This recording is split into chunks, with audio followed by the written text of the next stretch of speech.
paz do Senhor, queridos. Glória a Deus. Que bom, né? Podemos estar aqui, tendo algo para contar, tendo algo para falar sobre um dos assuntos mais importantes, não só da igreja, como da sociedade em um todo, que é sobre a família. Nós estamos dando continuidade ao tema A Família Cristã.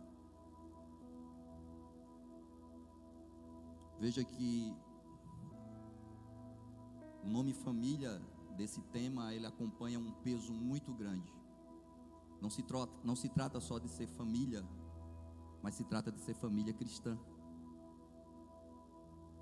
E isso tem uma relação muito mais forte do que ser família, porque quando você fala família cristã, você quer dizer assim, uma família parecida com a família de Cristo. Amém? Alguém me arruma um pouquinho de água para me lubrificar minha garganta, por favor? Vou buscar. E eu espero que Deus possa me usar. Eu estive construindo essa mensagem todo mês, pouquinho em pouquinho, tijolo por tijolo, até criar algo que recebesse cobertura. Amém?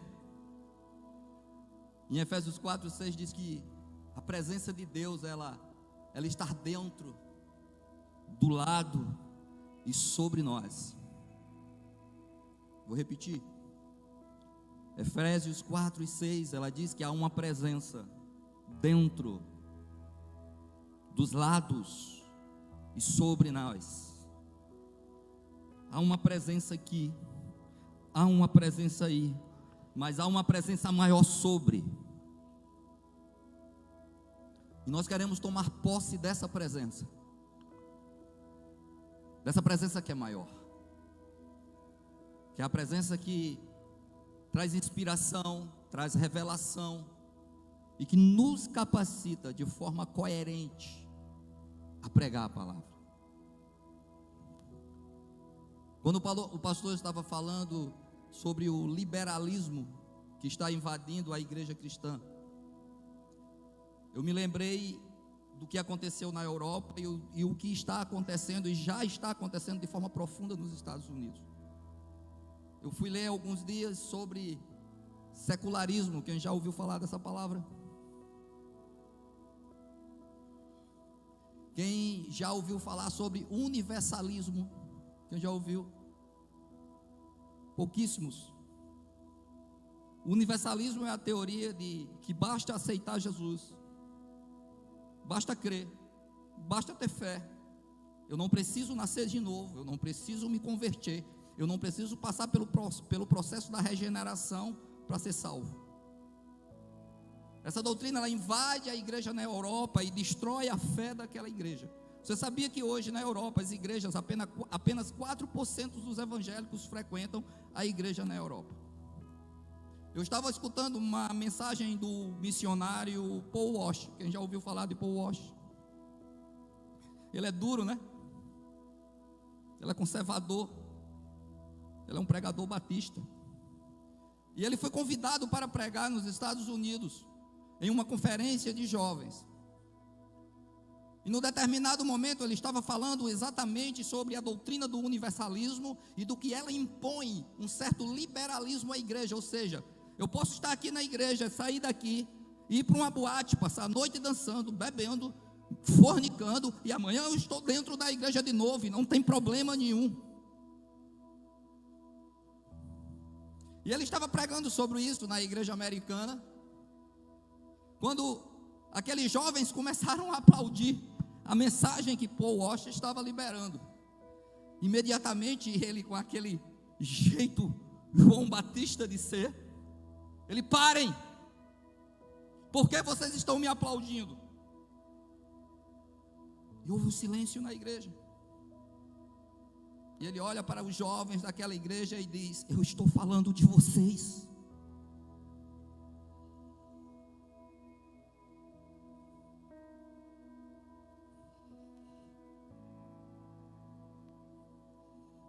Nós temos que ter muito cuidado para sabermos separar o que é quantidade de qualidade.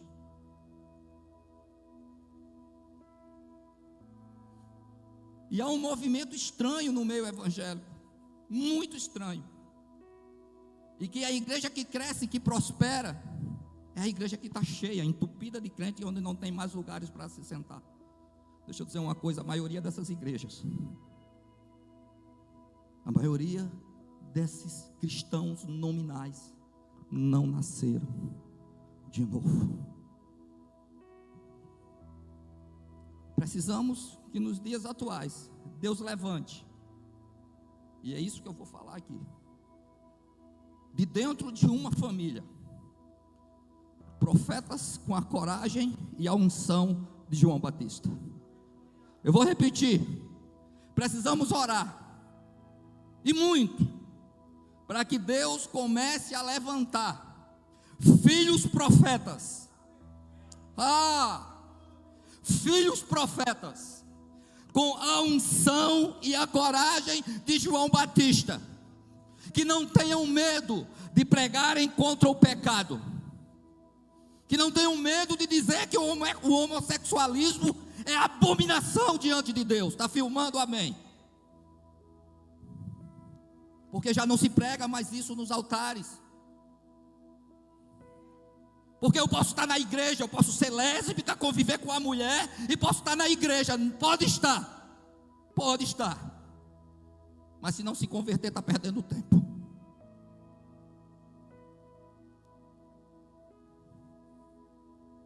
Ou nós oramos muito para Deus levantar filhos profetas como João Batista nessa geração que estamos vivendo, ou nós corremos um grande risco da nossa fé virar um caos. Vou repetir, eu e você, pai, mãe, família, corremos o risco de estarmos matando uma geração. Por quê, pastor? Porque estamos calados. Você sabe qual é a pior coisa? É a omissão. A pior coisa é perceber que algo está errado e não fazer nada. A pior coisa é você perceber que o seu filho está andando pelo caminho da morte e você não dizer isso para ele.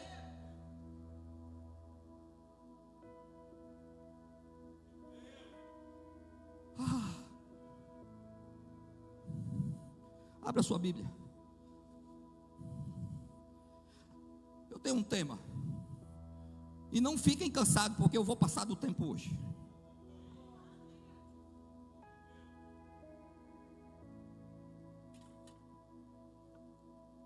Lucas 1, versículo 5. Gerando filhos para o reino. E eu quero falar de 3 casas, de 3 famílias. Olha para mim, gerando filhos para o reino. Eu vou falar de 3 casas hoje. Eu vou falar da casa de Ana, a esposa de Elcana. Eu vou falar da casa de Zacarias e Isabel. E eu vou falar da casa de José e Maria. Filhos que precisam ser gerados para o reino. Lucas 1. Existiu no tempo de Herodes, rei da Judéia, certo sacerdote chamado Zacarias, da ordem de Abias, e cuja mulher era das filhas de Arão, e o seu nome era Isabel. E eram ambos justos perante Deus, andando sem repreensão em todos os mandamentos e preceitos do Senhor. E não tinham filhos, porque Isabel era estéril, e ambos eram avançados em idade. E aconteceu que, exercendo ele o sacerdote diante de Deus, na ordem da sua turma, segundo o costume sacerdotal, coube-lhe em sorte entrar no templo do Senhor para oferecer o incenso. E toda a multidão do povo estava fora orando a hora do incenso. E um anjo do Senhor lhe apareceu, posto em pé, à direita do altar do incenso. E Zacarias, vendo, turbou-se e caiu em temor sobre ele. Mas o anjo lhe disse: Zacarias, não temas, porque a tua oração, guardem isso, porque a tua oração foi ouvida, e Isabel, tua mulher, te dará um filho e chamará o seu nome de João. Continue comigo, versículo 14: e terás prazer e alegria, escuta isso, e terás prazer e alegria, e muitos se alegrarão no seu nascimento, porque será grande diante do Senhor, e não beberá vinho nem bebida forte, será cheio do Espírito Santo. Calma aí, não vai ser depois que ele iria nascer, não. Já desde do ventre da sua mãe.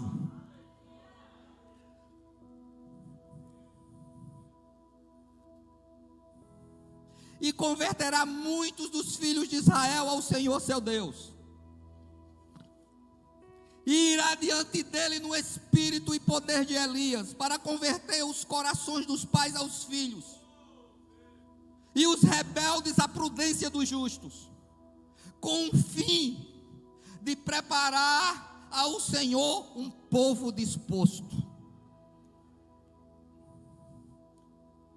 Casa de Maria. E no 6º mês, foi o anjo Gabriel enviado por Deus a uma cidade da Galiléia chamada Nazaré, a uma virgem desposada com um homem, cujo nome era José. Ele era da casa de Davi, e o nome da virgem era Maria. E vindo o anjo até ela, disse: salve, agraciada, o Senhor é contigo, bendita és tu entre as mulheres. E vendo-a ela, turbou-se muito com sua palavra, e considerava que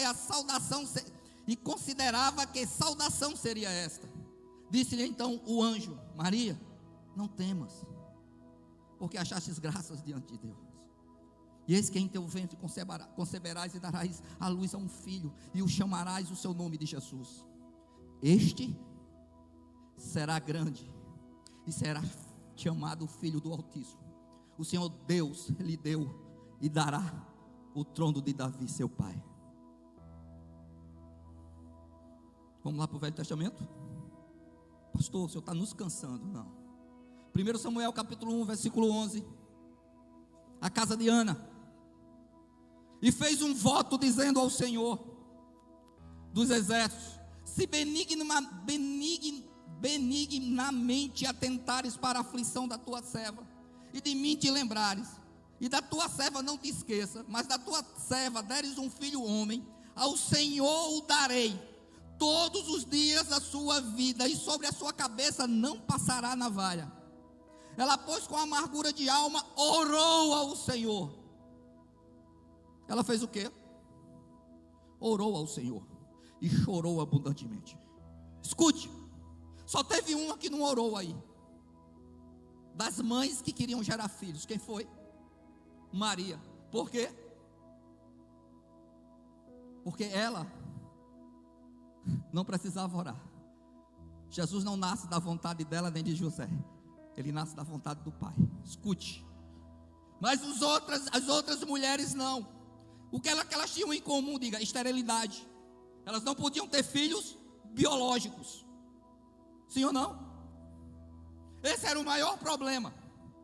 E dentro desse problema, elas aplicaram o recurso do quê? Da oração.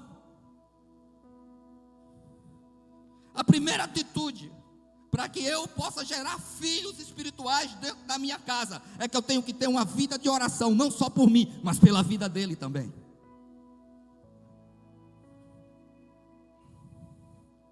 Gerar filhos biológicos é fácil, gerar filhos espirituais é difícil.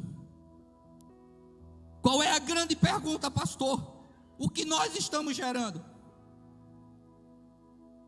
O que eu estou gerando na minha casa? deixa eu dizer a você, eu fui confrontado com isso. Antes de pregar aqui, Deus me perguntou: Fernando, o que é que você está gerando dos seus filhos na sua casa? Você está investindo na educação dele? Você está investindo em cursos sobre ele? Você está investindo em educação? Você está investindo em princípios morais? E aí eu disse: eu tenho tentado, Senhor. Mas o quanto você está gerando vida espiritual neles?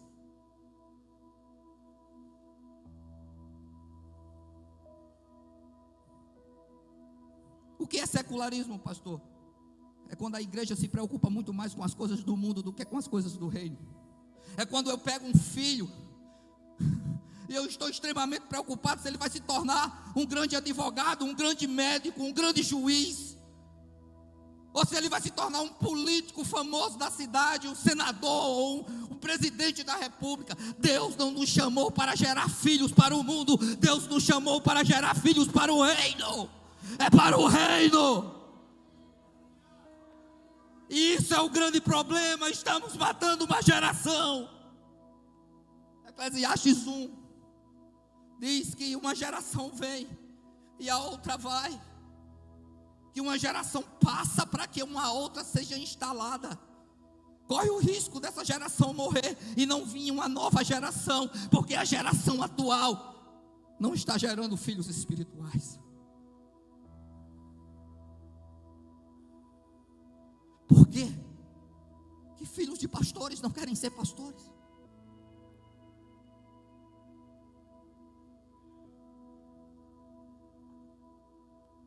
Tem alguma coisa errada, pastor. Mas não é com o filho, é com a casa, é com os pais, é com as mães.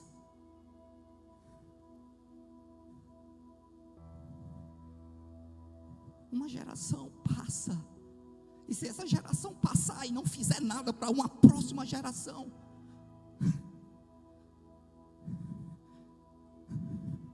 nós teremos uma geração de filhos mortos espiritualmente. E qual é o grande fracasso disso, pastor?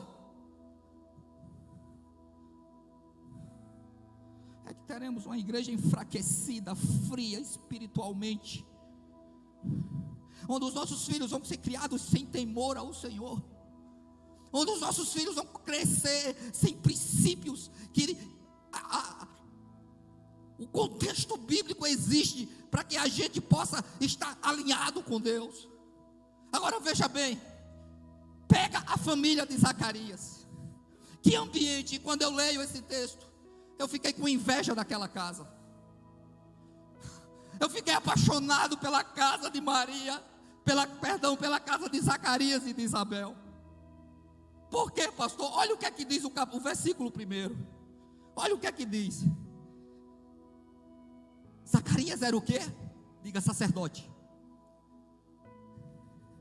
Zacarias era um sacerdote do Antigo Testamento, o que representa o pastor do Novo Testamento.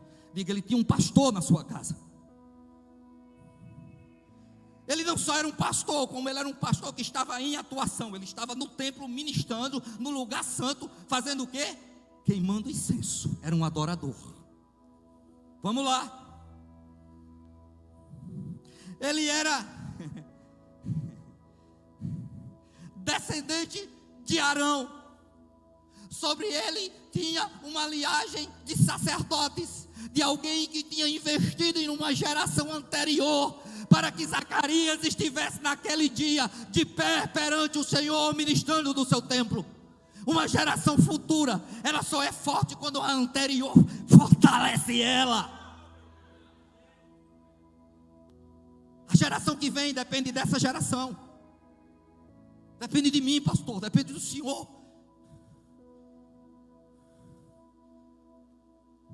E o que é que tinha aqui nesse versículo 1? Um ambiente propício para gerar um filho espiritual. Diga, o filho não existia. O filho não existia ainda, mas o ambiente estava pronto. Você não entendeu? Nunca peça um filho se o ambiente da sua casa não está pronto para gerar nele espiritualidade. Dai-me filhos. Não adianta gerar filhos biológicos se você não pode fazer dele um homem de Deus. Diga, o ambiente da casa de Zacarias estava pronto. Havia uma atmosfera para gerar um filho espiritual para o reino. E essa mulher chamada Isabel, quem era ela? O texto revela: descendente de Arão. Ela era uma levita. Ela estava dentro do conceito sacerdotal. Não havia só um pastor naquela casa, havia uma pastora também.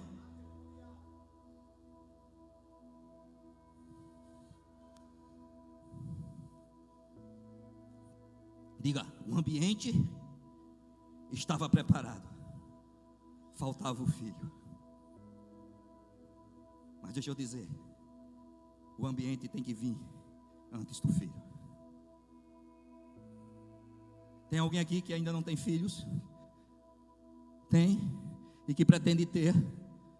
Antes dele vir, prepare o ambiente da sua casa.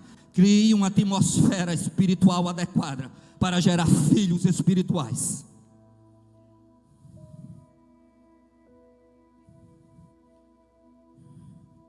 Agora, quando eu vou para o versículo 6, ele me revela que eles eram os dois. Diga, era uma casa que andava alinhada. O texto diz: ambos eram justos perante Deus, andando sem repreensão. Quem anda sem repreensão são pessoas irrepreensíveis.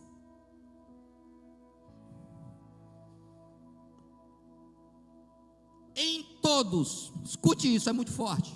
Em todos os mandamentos e preceitos do Senhor. Não, que casa é essa, pastor? Que ambiente é esse? Ele não tinha só um ambiente espiritual, mas ele tinha um ambiente de regras morais.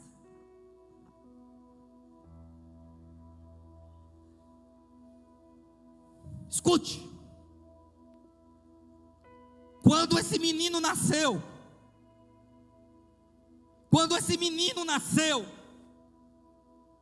o ambiente estava pronto.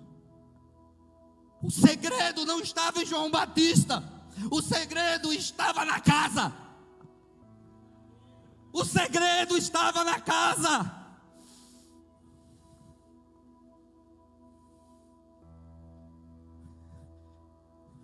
E quando eu leio isso, eu fico com vergonha da minha. E eu estou pregando isso é para você também, para você sentir vergonha da sua.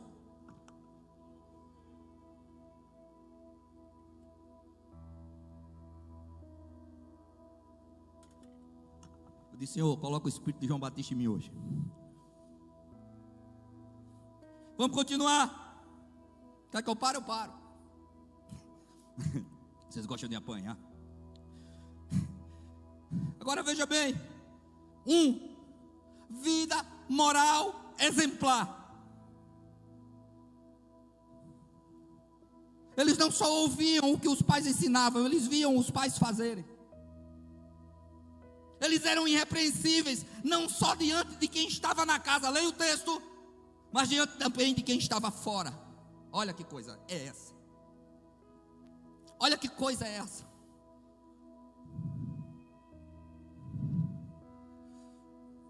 O texto diz que eles eram justos. A palavra justo não tem a ver com santidade, tem a ver com justificação, tem a ver com consciência da sua salvação. Eles tinham consciência do céu. Eles sabiam quem eles eram e do poder da justificação. Porém, com todos esses atributos, eles estavam dizendo: mesmo eu seguindo regras e preceitos, eu não sou perfeito. Eu preciso ser justificado. É por isso que o texto diz que eles eram justos, porque eles tinham conhecimento que a justiça que estava sobre dele não era própria, mas era de Deus sobre eles. Por isso que eles eram justos. Vida irrepreensível. Não tem coisa pior. Jesus, uma certa vez, ele disse assim: ai daquele por quem vier os escândalos. Melhor que nem tivesse nascido. E se tivesse nascido, que pegasse uma pedra, amarrasse numa corda, amarrasse no pescoço e pulasse no mar. O que é que o texto está dizendo? Vida irrepreensível. Não se trata de vida perfeita, se trata de você fazer o que é certo. Já dizia minha tia, muitas vezes eu erro pensando que estou fazendo o correto. Quem está entendendo o que eu estou falando? Nós cometemos erros, mas quando nós cometermos algum tipo de erro, temos que estar pensando que estamos fazendo o que é certo. Quando a sua consciência te acusar, não faça, querido.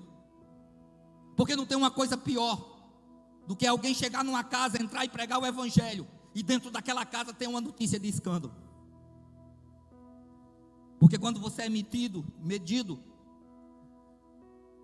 você é medido muitas vezes pelo não que você faz, mas pelo que o outro fez. Quem está entendendo? Porque quando nós, no reino de Deus, nós cometemos um escândalo, nós não estamos ferindo só a nós estamos ferindo o corpo. Quem está entendendo? Quando você peca, quando você promove um escândalo na sociedade, não importa o lugar onde você promova, você não está atingindo só você e a sua família, você está atingindo uma família inteira. Você está entendendo? É uma mancha que nós deixamos muitas vezes, que nunca mais se apaga.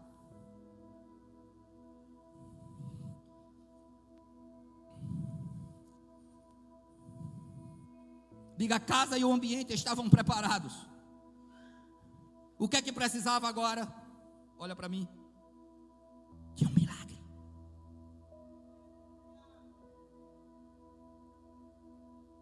De um milagre. De um milagre. De um milagre. Por quê, pastor?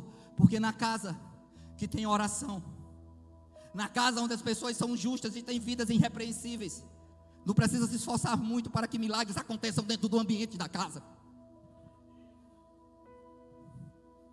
Tem alguns pregadores que eu gosto de escutar, ele diz assim: tem gente que está vivendo dentro de uma luta, de uma batalha. E ele diz assim: mas eu todo dia vou para a igreja, eu dou o dízimo, eu oferto, eu participo de todos os eventos da igreja, em todos eu estou lá dentro. Ele diz assim: mas tem uma vida podre.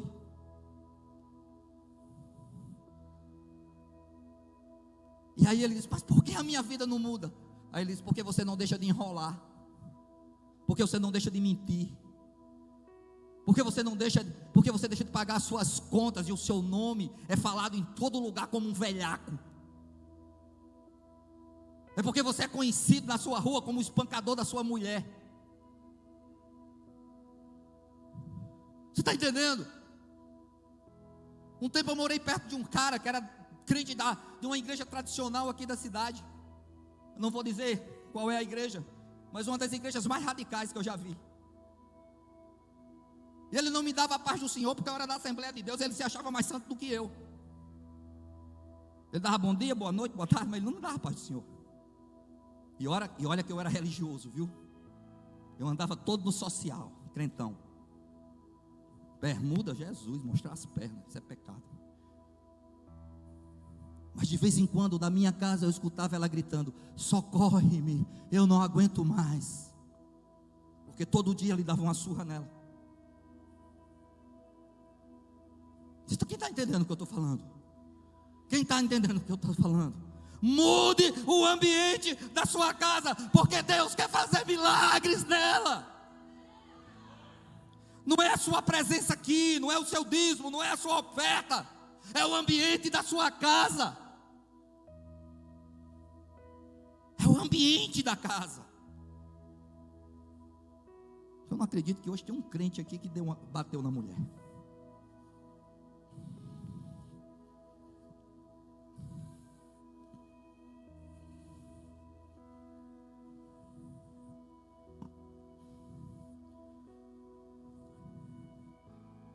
E qual é a conexão entre a casa de Ana,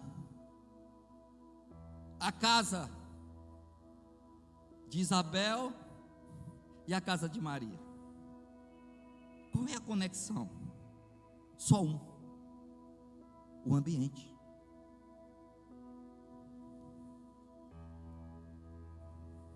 Qual era o problema de Ana? Diga, Ana precisava de um Qual era o problema de Isabel? Isabel precisava de um milagre. Quando Ana ora, preste bem atenção nisso. Quando Ana ora, vamos ver a oração de Ana? Vamos ver a oração de Ana.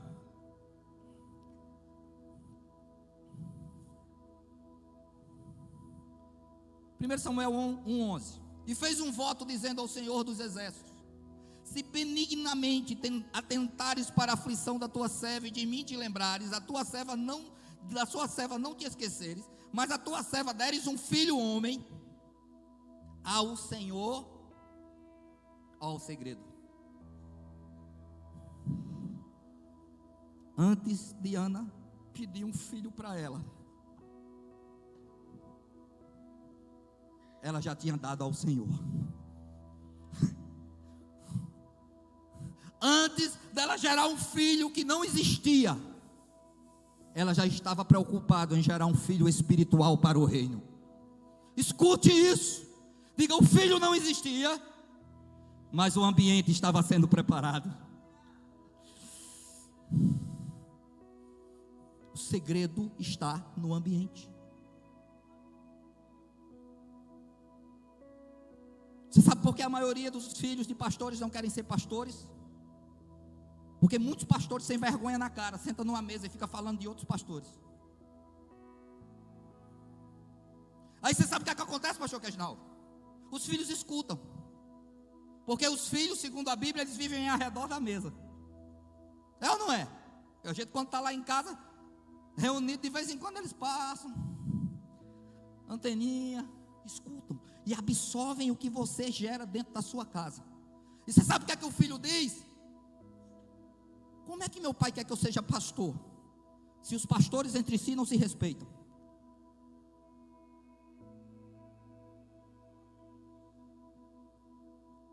Eu estou falando mentira?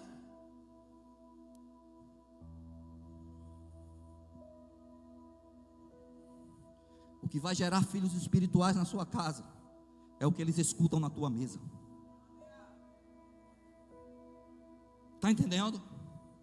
Vocês estão entendendo? Um filho meu, ele nunca vai querer ser um pastor se eu falo mal do meu pastor, se eu falo mal do meu ministério, se eu falo mal dos meus irmãos. Ele nunca vai querer ser um pastor, porque ele vai dizer assim: o mundo é bem melhor do que a igreja.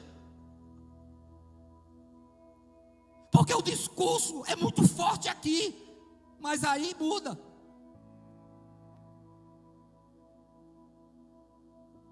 E aí nós estamos fazendo, sabe o que, Dedeza? Matando uma geração. Criando um ambiente de morte e não de vida.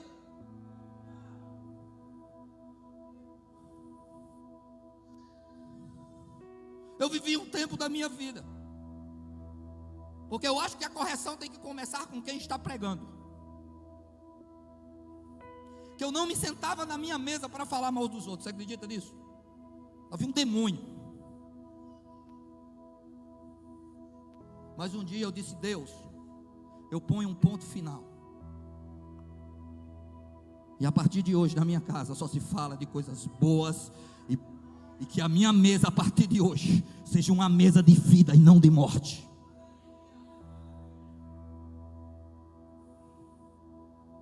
Quem está entendendo? Nunca reúna-se na sua casa em uma mesa para falar mal de ninguém.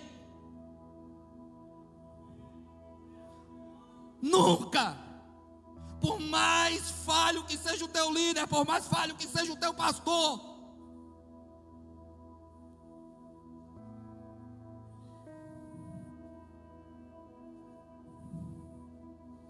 preste atenção como é poderoso um filho gerado no Espírito. Sai para lá.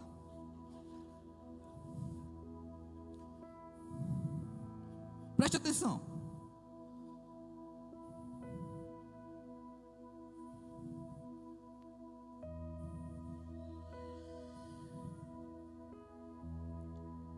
Quando Samuel nasceu, a Bíblia diz que Ana cumpriu o seu voto. Só que Ana não tinha só gerado um filho biológico, ela não tinha só gerado um homem, ela tinha gerado um profeta. E ela pega o filho Samuel, leva ao templo e entrega ela nas mãos do sacerdote Eli. Deixa eu dizer uma coisa. Nunca na história de Israel, a religião judaica, o ministério sacerdotal e o povo estavam tão mortos espirituais e decaídos moralmente. Nunca. Eli, o sacerdote, já tinha perdido autoridade sobre sua própria casa. Ele não era exemplo para ninguém. Ele sabia e tinha consciência das picaretagens dos seus filhos, que se prostituíam com as mulheres dentro do próprio templo e que roubavam as ofertas para fazer festas de adoração a ídolos. Eram idólatras, pervertidos. Eli sabia disso e não corrigia os filhos. Agora percebam onde Samuel foi introduzido.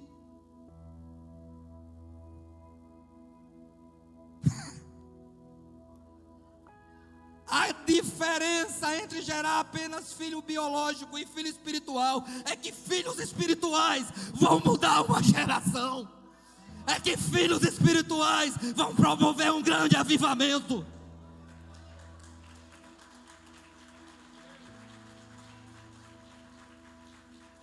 Não basta gerar filhos biológicos. Não basta. Não basta ser o nenenzinho do papai. Sabia disso?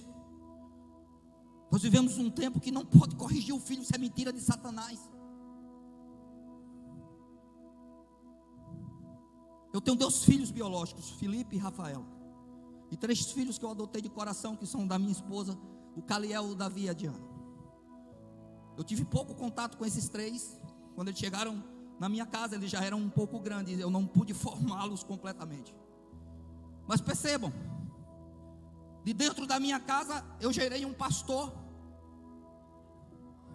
Não estou me gloriando com isso. Não quero glória a Deus, não quero aplauso. Por quê, pastor? Porque eu falhei em um outro lado. Em consequência disso, mesmo criando minha filha dentro do evangelho, ela se torna o quê? Uma budista. Vive uma vida libertina. Não tem compromisso com Deus, com regras morais. Mora numa maldita de uma praia de pipa.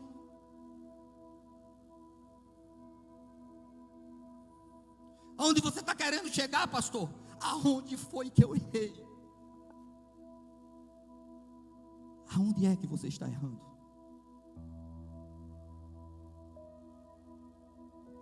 Se criei os 2 ensinando da mesma forma, corrigindo da mesma forma, amando da mesma forma, mas deixa eu dizer, é muito mais culpa minha do que dela, porque em algum momento da minha vida eu errei com a minha filha.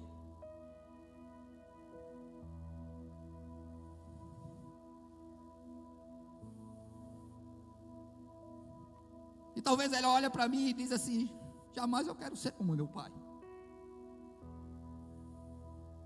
Vocês estão entendendo?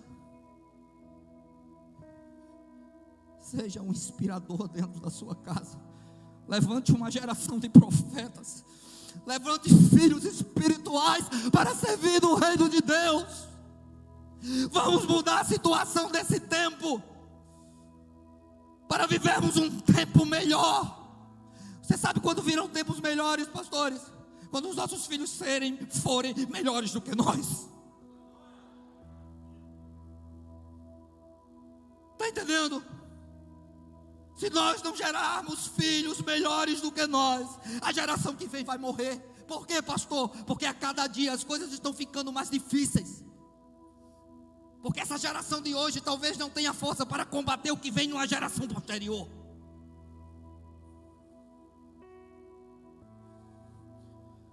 E por que eu estou falando de João Batista? Porque antes de Jesus vir, Deus não levantou um profeta cagão.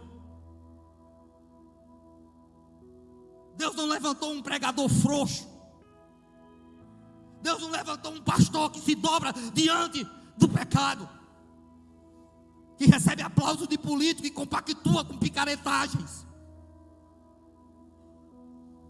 Deus levanta um profeta que bate na porta de Herodes, tetrarca da Galileia, um dos homens mais poderosos da época, e diz assim: olha, Pare de possuir a mulher do seu irmão.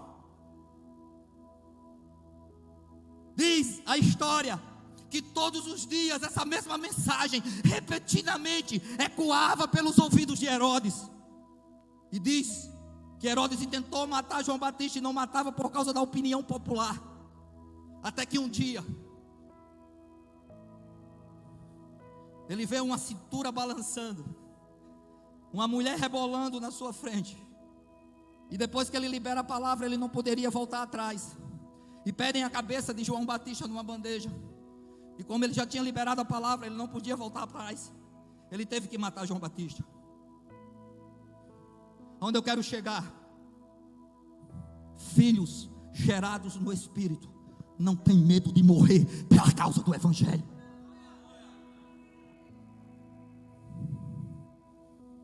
Se nós não gerarmos filhos assim,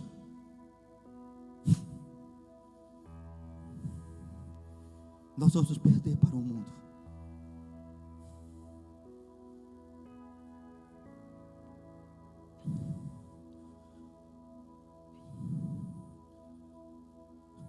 Samuel foi para dentro do templo, para dentro do tabernáculo. Do templo não, do tabernáculo. Foi ensinado por Eli.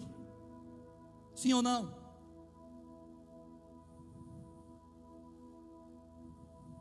Mas quem foi gerado no Espírito absorve só o que é necessário e retém o que não presta, porque tem discernimento espiritual das coisas espirituais, das coisas carnais. Samuel sabia onde ele estava, mas ele sabia o que ele podia absorver e o que ele tinha que recuar. Porque homens gerados no Espírito têm comunhão com o Espírito de Deus, e não são dominados nem governados pela carne, mas governados pelo Espírito. Mesmo diante de tanta coisa errada que Samuel estava vendo, ele se levanta como um dos maiores profetas da história. Ele não só se levanta como um grande profeta, como um grande juiz e como um grande sacerdote, mas ele começa algo que é poderoso naquela época. Ele começa uma escola de profetas. E olha a conexão entre a casa de Ana, preste atenção. Olha a conexão entre a casa de Ana, a casa de Isabel e a casa de Maria. Qual é, pastor? É que essa escola profética, ela gerou profetas tão poderosos em Deus, que eles mudaram a história de Israel. Dessa escola de profetas, Deus levantou um homem chamado Elias. Segundo Crônicas capítulo 24, você vai ver essa história sobre a escola de profeta, a qual Elias fazia parte dela.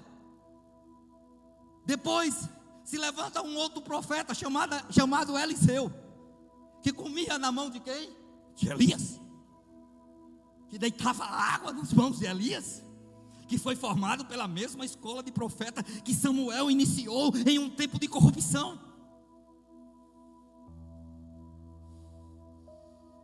Porque Deus não queria só levantar um homem, Deus queria levantar um homem de Deus. E o que é que tem a ver com João Batista e a casa de Ana? É que a escola de João Batista, ela vem da escola de quem? De Samuel. Ela vem da escola de Elias, ela vem da escola de Eliseu. A conexão do Espírito havia sobre uma geração de homens que foram gerados no Espírito. Se você ler o texto, você vai ver que quando João Batista surge, ele é confundido com Elias. Por quê? Porque a escola de Elias estava sobre João Batista. Que escola era essa? Diga, as roupas. Ele se vestia como Elias se vestia. Ele falava como Elias falava. Ele era poderoso como Elias era poderoso. Porque o Espírito fazia uma conexão entre 3 casas poderosas que geravam filhos do Espírito. Quando eu gero filhos do Espírito, o filho que eu gero no Espírito gerará outro filho no Espírito. Ele gera outro no Espírito. E ele vai gerando filhos no Espírito, para que uma geração que venha seja poderosa no Espírito, fervorosa no Espírito. Oh! Isso arde. Aleluia! Que casa é essa? Que família é essa? Que lugar é esse? Que ambiente é esse? Que atmosfera é essa? Que não gera filhos para o mundo, mas geram filhos para o reino.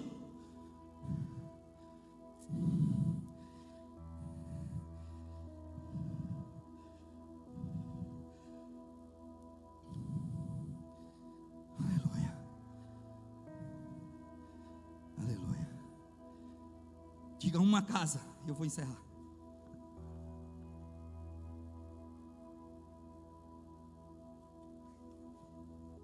Que tem uma atmosfera espiritual, um ambiente profético.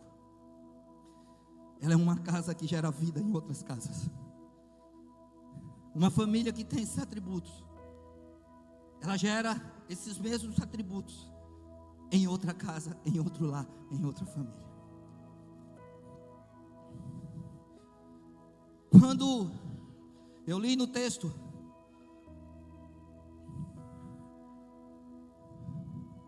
sobre a visita de Maria à casa, eu encerro aqui de verdade. Maria, ela recebe a notícia pelo mesmo anjo. É o mesmo Gabriel que visita a Zacarias, é o mesmo anjo que visita a Maria.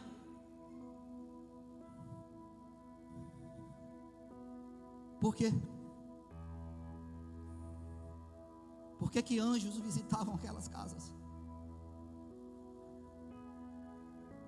Por que anjos traziam palavras proféticas sobre aquela casa? Porque anjos se comunicavam com essas pessoas simplesmente por causa do ambiente da casa.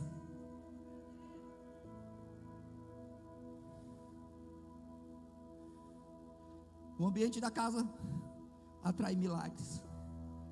O ambiente da casa atrai anjos. O ambiente da casa atrai palavras proféticas. Veja isso. Quando o anjo visitou a Zacarias, ele escreveu toda a história de João. Sim ou não? Sim ou não, gente? O que foi que o anjo disse acerca dele?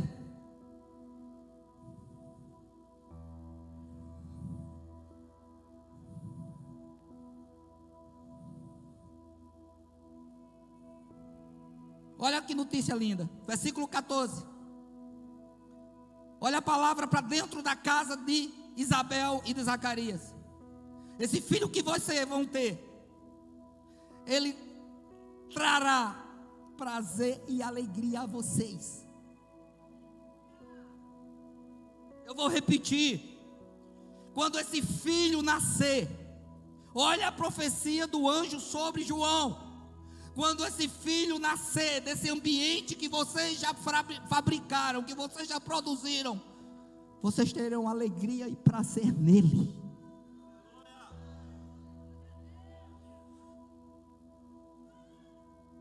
Calma. E muitos, agora os de fora, diga alegria dentro da casa, prazer dentro da casa, que vai se estender para fora. Que vai se estender para fora. O versículo diz assim: e muitos se alegrarão no seu nascimento. Queridos, tem coisa melhor do que um filho obediente. Tem coisa melhor do que um filho que não dá trabalho. Tem coisa melhor do que um filho que é admirado pelos de fora. Hein? Não tem uma coisa que dê um orgulho maior a um pai ou uma mãe quando você chega no lugar e alguém diz assim: olha, puxa, eu conheço o seu filho. Que menino bom. Que menino educado, respeitador, agradável. É melhor, o elogio é muito melhor nele do que na gente, não é verdade? A gente se sente tão satisfeito. Prazer e alegria dentro do ambiente da casa. Prazer e alegria dentro do ambiente da casa.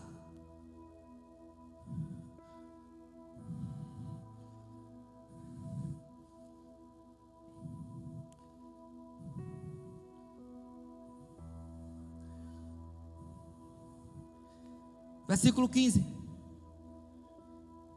Não para por aí. Porque ele será grande diante do Senhor. Veja, o prazer do filho da casa, agora o prazer do pai sobre o filho da casa. Meu Deus, escute. O prazer que o filho gera e a alegria que o filho gera na casa aos pais. Mas espera aí. Porque ele será grande diante do. Porque ele será grande diante do. Porque ele será grande diante do. Porque ele será grande diante do Senhor. Porque não basta gerar filhos biológicos, eu tenho que gerar filhos espirituais para o Senhor. A profecia estava sobre João, de um homem espiritual, de um grande profeta. E o ambiente estava pronto para receber esse homem.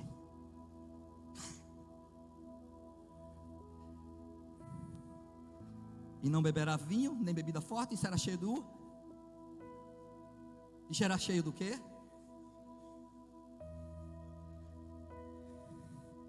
Antes de nascer. Prazer e alegria na casa, grande diante do Senhor, e cheio do Espírito Santo. E cheio do Espírito Santo. E cheio do Espírito Santo. E cheio do Espírito Santo. Deus está levantando e vai levantar homens cheios, filhos desta casa, cheios do Espírito Santo. Prepara o ambiente da casa, meu pai. Pai, prepara o ambiente da tua casa. Mãe, prepara o ambiente da tua casa. Porque Deus vai levantar filhos da tua casa. Deus vai levantar profetas da tua casa, cheios do Espírito Santo. Prepara o ambiente. Isso se cumpre aqui. Isso se cumpre, olha a conexão. Eu disse que ia falar de 3 casas. Olha a conexão da casa de Isabel e Zacarias com a casa de Maria e de José. Olha a conexão.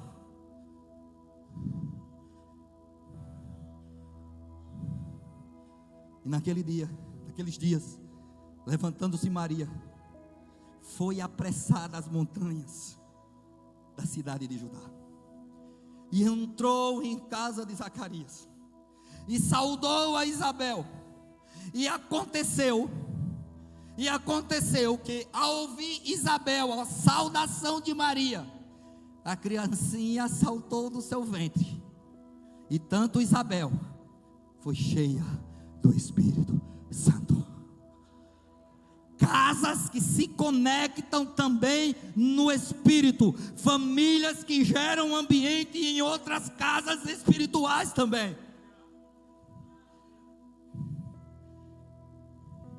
Eu fui ler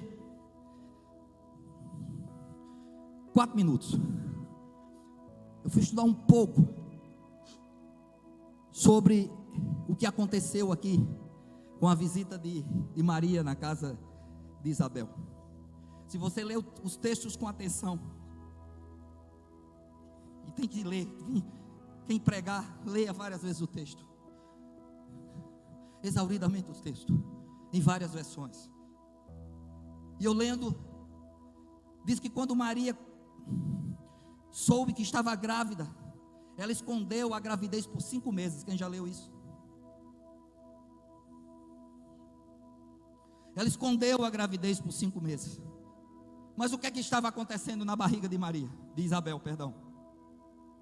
O que é que estava acontecendo? Diga, estava crescendo.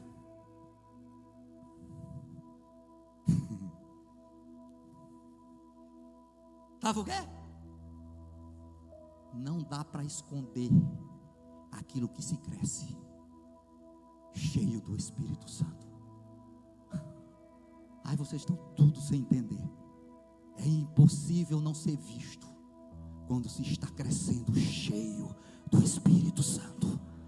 Não dá para esconder fertilidade. Não dá para esconder filhos espirituais dentro de casa, porque filhos espirituais vão começar a crescer dentro da tua casa, e muitos vão ver eles crescerem. Crescerem. Agora veja, existem alguns livros, quem já ouviu falar, livros dos contos judaicos? Ele já foi impresso por várias pessoas, não tem autor, é uma junção de histórias, de costumes, tradições e de modo de vida dos judeus. Segundo esse livro, a Isabel, no seu 5º mês de gravidez, ela percebeu que a criança não estava mais se mexendo. Não está na Bíblia.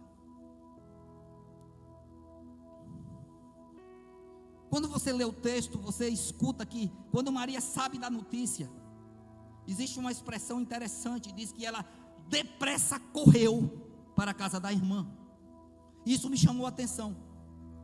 A rapidez de Maria em sair de Belém de Judá para Nazaré, 160 quilômetros de distância. A Bíblia diz que ela sobe as montanhas e vai visitar a sua prima ou parenta Isabel. Alguns dizem que ela não é prima porque Maria é de Judá, da tribo de Judá, e a outra é da tribo de Levi, não tinha como elas ser primas, mas algumas traduções diz parenta, não diz prima. E onde está o grande segredo disso aí, pastor? É que quando Maria chega e Isabel escuta a voz de Maria que levava dentro dela, quem? O dono da vida. Eu estava olhando, eu digo, meu Deus, Jesus nem tinha nascido, já estava fazendo milagre. O que foi que aconteceu? Segundo os contos judaicos, João Batista tinha morrido. A velocidade de Maria em correr é porque, segundo o que está no livro, Isabel estava preparando já um chá para retirar a criança de dentro dela. Porém, Maria, sabendo o que estava no seu ventre,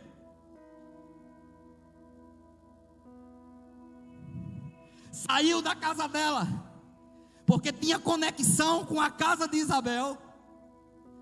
E quando ela entra, que Isabel escuta a voz de Maria, que carregava o filho Jesus dentro do seu ventre, diz que a criança se mexeu dentro do ventre de Isabel. Porque uma família cheia do Espírito Santo leva cura para famílias que estão doentes espiritualmente, trazendo vida no lugar da morte. Conexão gera um ambiente na tua casa.